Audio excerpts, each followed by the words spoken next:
Good morning, St. Marians. Once again, welcome back in economics classes. Today we are going to discuss about internal economies as you are watching in the slide. With this, one more thing we are going to discuss that in short run, there is that logic or that law of variable proportion is the real cause for U-shaped of average cost and marginal cost. But here we are going to discuss that why in long run the curve is U-shaped. Behind this we are having that return to a scale, and this is having two phenomena, economies and diseconomies, or we can say advantages or disadvantages. Advantages are known as economies and disadvantages are known as diseconomies. We can say so that whenever that in starting average cost is falling down and it is condition of increasing return, but whenever that excessive expansion of that firm, then we start diseconomies or disadvantage is started, and then average cost started rising, and due to that LAC is U-shaped. So let us go through with the concept. Why LAC curve is U-shaped? Already I have told. Again I am telling, in short run while we are discussing, then this is the logic of law of variable proportion, and while we are discussing about long run average cost, then it is depend on economies and diseconomies. So increasing return is there because that we are expensing that plant, and then production is increasing return is there.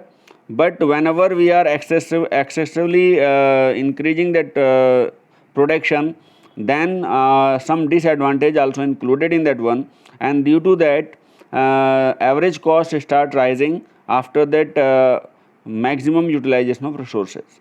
And then what happens, long run average cost curve get the U-shaped, because in starting it is falling down as I told before, and whenever we are excessively increasing production, then average cost may rise, and this cause U-shaped long run average cost curve.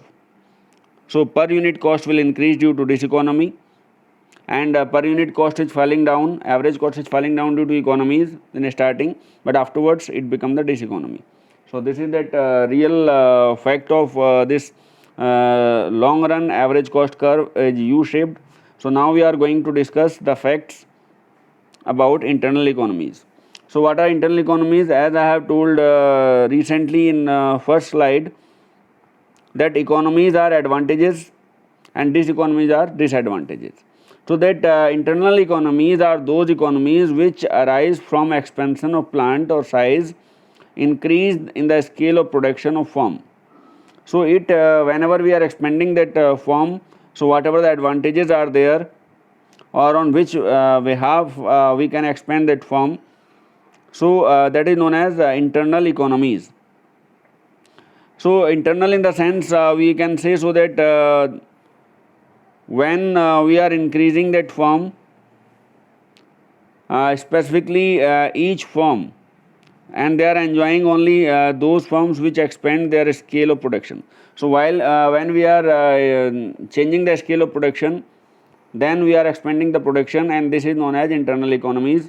So internal economies may have different kind of economies: technical, managerial, marketing, and then financial, and then transport, research and development, and then risk and survival economies. So all these economies we are going to discuss. So let us have one by one. First one, technical economies. So while we are using advanced technology and or technique, then our production may increase. So specified or specialized machines we are using, then our production may increase, and in increasing production means increasing return, and increasing return means in economies. So I hope this point is clear to you. Second one is greater specialization. So specialization means we are having division of labor according to skills. It is not mentioned in that one. In your book, you can go through this reference. Greater specialization. By mistake, it is left. While we are using that skilled workers, or according to the skill qualifications of the worker, then capacity of work will increase and labor will produce more than before. So you can understand by this example that in one factory that workers are skilled workers, and according to the skill they are getting the job. And in second factory that workers are not skilled one, and factory is giving the job according to the need of the time. So which factory will have more production? Obviously which are having skilled workers. And we can say, so division of labor is there in that factory, then we can have greater specialization, or we can have specialized or skilled workers according to their specialty they are working, so their production will increase, and that will known as increasing return or internal economies. So next one, it is mentioned in a slide, use of byproducts. So current example that I can take, Dwarike sugar mill is making sanitizer. They are making electricity also by that byproduct of sugar cane. While we are making sugar, then press mud is there, and then bagasse and molasses is there. So they are using every part of that or every byproduct of that sugar, and they are earning from that one. So if that byproducts are being used by a large firm, then they can make it economical, or they can increase the production, and or they can get the profit, and that is known as economies, because advantage is there. So I have given you the example that in sugar factory we are making sugar from sugar cane. We are using molasses, we are using bagasse, we are using we are making, some factories are making alcohol also from that one, or liquor factories it is also being used. Now that they are using for sanitizer also. So it is a great job, and for using the byproducts and increasing the production, or having the profit to the firm. So next we are going to discuss economy of bigger dimension. So if we are enlarging that economy, or if we are enlarging the plant, so what will happen?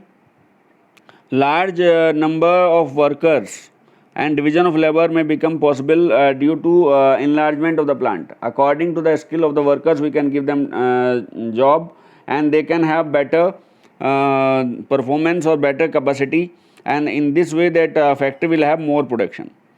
So more production means more return, and increasing return will be there, or we can say so that this is working as the economies or the advantage. So next one, we are going to discuss about managerial economies. So what is managerial economies? Due to better management, we can have better production. So how it is there? One example I can take, that manager can divide subdivision, and then subdivision can also can be divided in different departments, and production, sales, transport, personnel departments, HRD, which is known as. So in this way they can have better relationship with that workers of the factory, and they can understand well. I can give you an example that one manager is there, he is going on the round in the factory, and he is meeting with every worker, and he is saying hi, hello, and concerning about their matters. And in other factory, that manager is not going in the factory, and he is not watching what is going on. He simply scolding for that poor performance of that factory. Whenever he take meeting, he scold to all the workers. So this is known as diseconomy. But managerial economy means advantages will there. Then when we are using that 100% of that capacity or that skill of the labor, that is known as managerial economy. So that is possible by division of labor, and that may be done, or that may be the advantage for the factory, and that may cause of increasing return. So I hope you understood what I am willing to say. So management is a skill, or we can say managerial economy is important for increasing return. So next one we are going to discuss financial economies. So marketing economies is missing here. So I am discussing about marketing economies. So in place of small scale purchasing, we can have large scale purchasing. And large firm enjoys marketing economies. It means that they are getting the raw material cheaper than that other factories which are purchasing on a small scale. So this may be a good point, or it may have increasing return to a factory. So large firm is able to buy more raw material and other inputs cheaply than the small firm, and if we are expensing, then it is a increasing return. So one more thing is there, that large firm can afford that expenditure on scale promotions in the form of advertisement, door to door sale campaigns, exhibitions, etc. Or they can spend on sales part or advertisement part, so that their productions may increase. So that is another plus point of this marketing. Many factories are having marketing department separate, in which that they are fixing the target, and their salesmen are completing the target with that advertisements. They are making the people aware, and in this way that increasing return is there, or advantage is there. So next one, we are going to discuss financial economies. So in this we can discuss that how the firm will be able to raise that necessary finances easily and cheaply. So that is a economy. So they can go through the banks, and they can secure the loans from the banks and financial institutions on low interest rates by their performance that is better year after year after year after year after year. And they can sell out the shares, debentures, and inviting people deposits, and they can raise capital through the public issues in relatively lower. So they can earn the money as well as possible for that betterment for the factory, by issuing bonds, debentures, shares, by taking loans from the government on low interest. Means anyhow they are managing that funds for the increasing return of the factory. So that is a advantage for the factory. So next we are going to discuss economies in transport and storage. So as a large scale production, the transport and storage are required. So that firms may have their own transport by taking that financial facility from the banks and the government. They can have their own transport, and with this they can have their own storage also. Means they can have the warehouse where they can keep the finished goods, and it can reduce the transport cost and prevent delay in transportation if they will have their own transport. So they will not depend on other transport companies. They can have their own transport by taking loans. They can arrange this one, and they can have their warehouses where they can store that finished goods, and whenever they want, they can export, or they can transport to different part of the country. So this is a advantage, or this is a economy for a firm. Okay, so next one we are going to discuss research and development wing. So this wing is there in most of that big firms. So why this wing is needed? This is the advantage of research. Means whatever the drawbacks in their product, and how they can improvise their product in future, that is decided by the research and development wing. So this helps that large firm to discover the new techniques and new products, new designs, and improvised operational functioning. For example, that Hero Honda or that Bajaj company, by their research and development wing, they are working on that one, and making the new models, just like in cars. So R&D wing is working for the betterment of the product, and they are working on the demand of the people, and whatever the people may like, according to that they are designing, according to that they are improvising in the product.